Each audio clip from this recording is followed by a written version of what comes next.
Narcissism is a defense mechanism against feeling shame.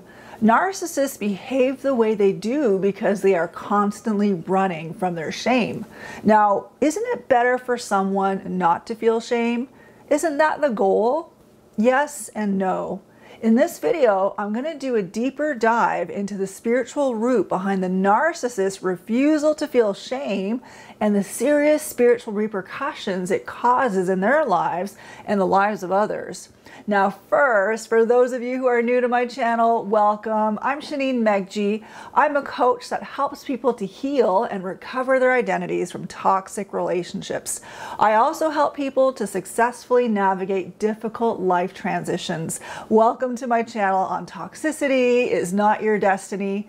I create these videos to help you navigate toxic relationships in your life from a biblical, practical, and spiritual perspective.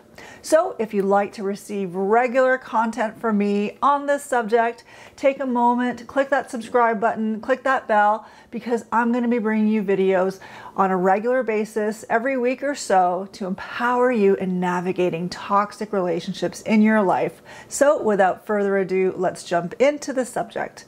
When we talk about a narcissist running from shame or avoiding shame, it denotes this idea that a narcissist struggles with shame.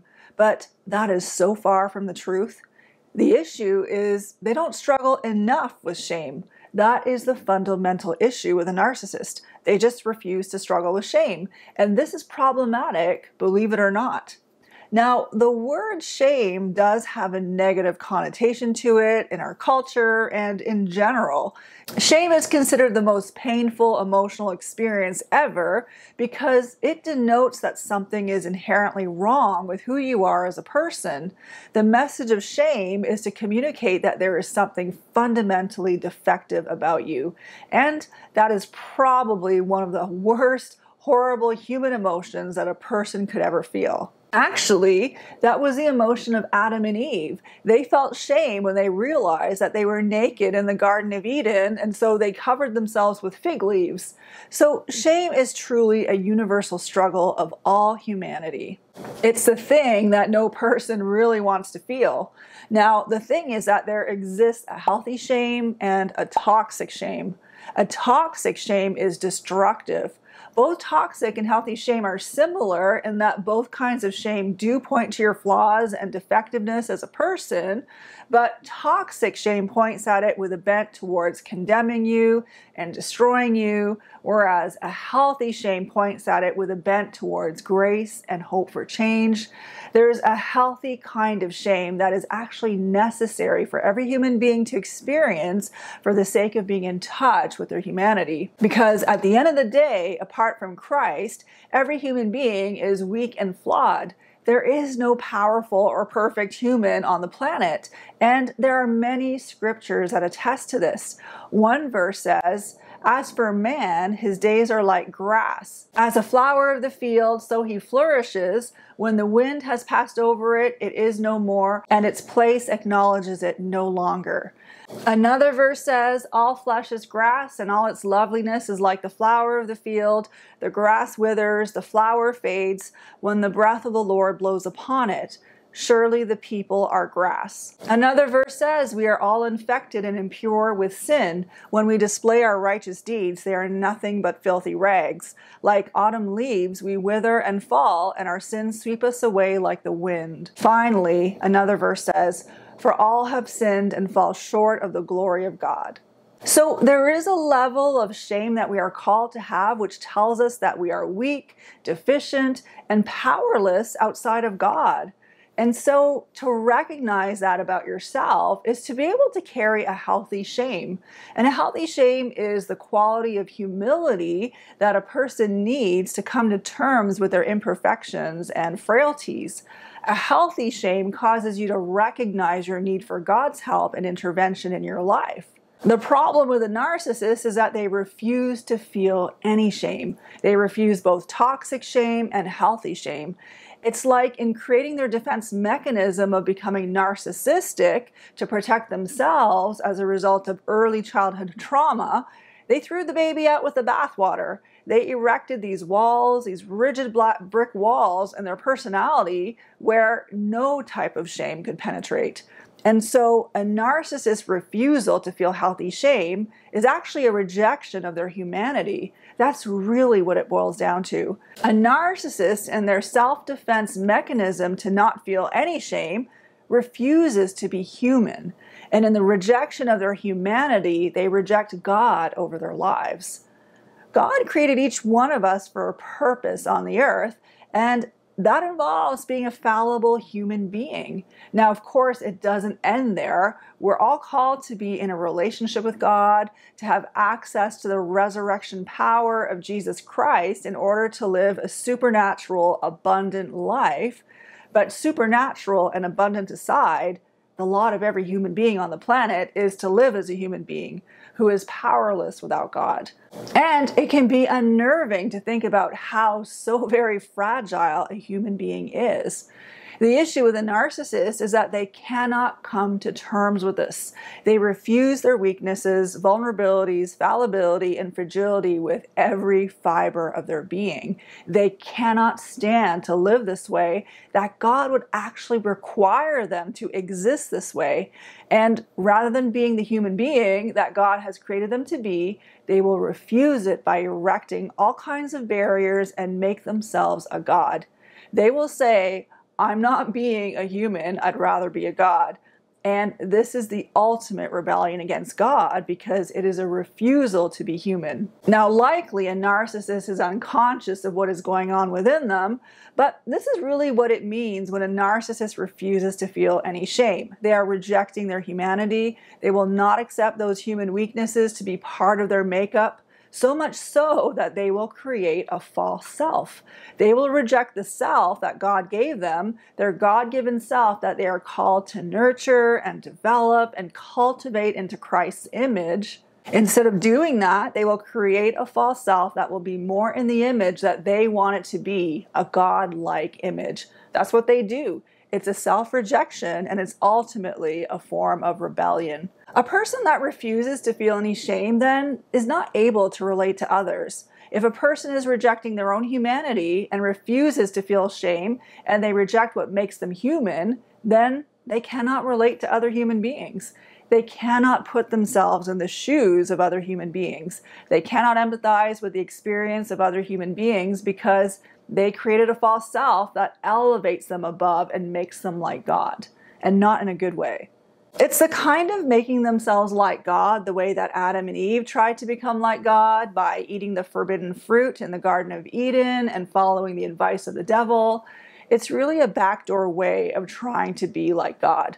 Or it's like the Babylonians who wanted to make a name for themselves, who wanted to build this mighty tower, the Tower of Babel, where they wanted the top of it to reach the heavens, where God ended up disrupting the whole work by confusing the language of the workers so they couldn't understand each other anymore.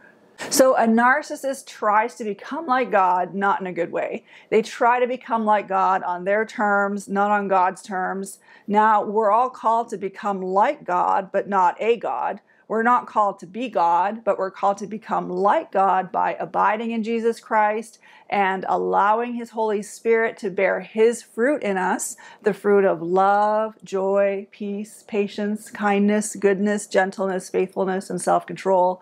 And the more we manifest these fruits, the more we become like God. It's the way God ordained since the beginning of the foundation of the world. But the narcissist tries to become like God through the back door on his or her own terms, and that doesn't fly very well with God. He will not accept that. So a narcissist avoids shame not because they struggle with shame, it's because they refuse to struggle with shame. Because to struggle with shame is to be human, and that is part of the human condition. A refusal to struggle with shame is a rejection of their fragility, vulnerability, and fallibility as a human. A narcissist is essentially saying, I refuse to exist on this earth with those characteristics as part of my makeup. That is what they're saying to God. A narcissist is essentially saying to God, I refuse. I know you made me with a purpose on the earth the way that I am, but I refuse to be on the earth with those characteristics as part of my makeup. I will not do it. and that is rebellion. And so they create a false self that has more of these omnipotent, omniscient characteristics that are godlike while they're not a god, but that's their alternative to being human.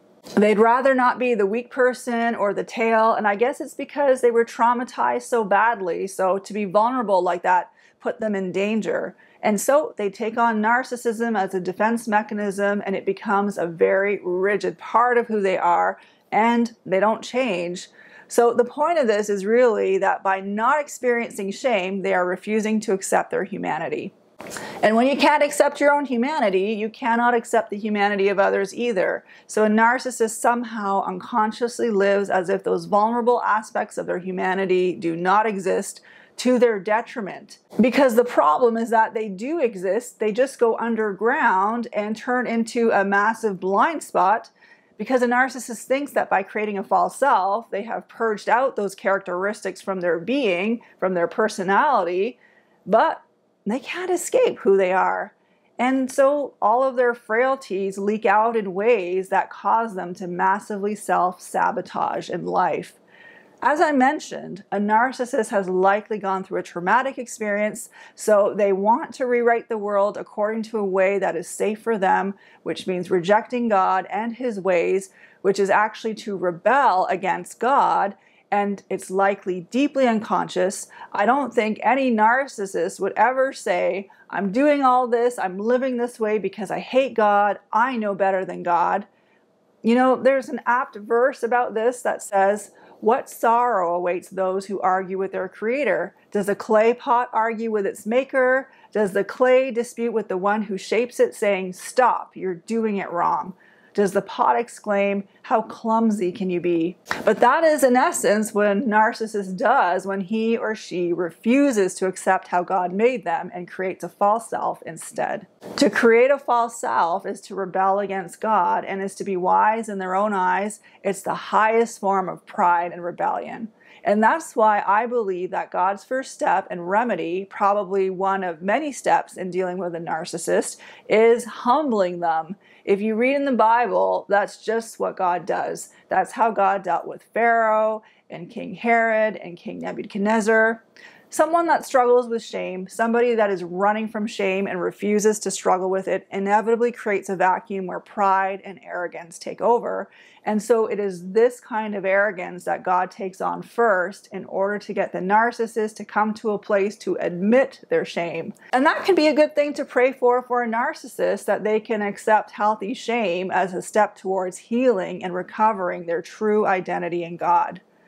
So, thank you so much for listening. On a different note, if you are thinking of leaving or have left a toxic environment and you're in a season of transition, check out a free training I put together. It is all about 3 key ways to navigate a transition. These are things that brought a massive breakthrough in my life when I was going through a difficult transition. I have included the link in the description box below.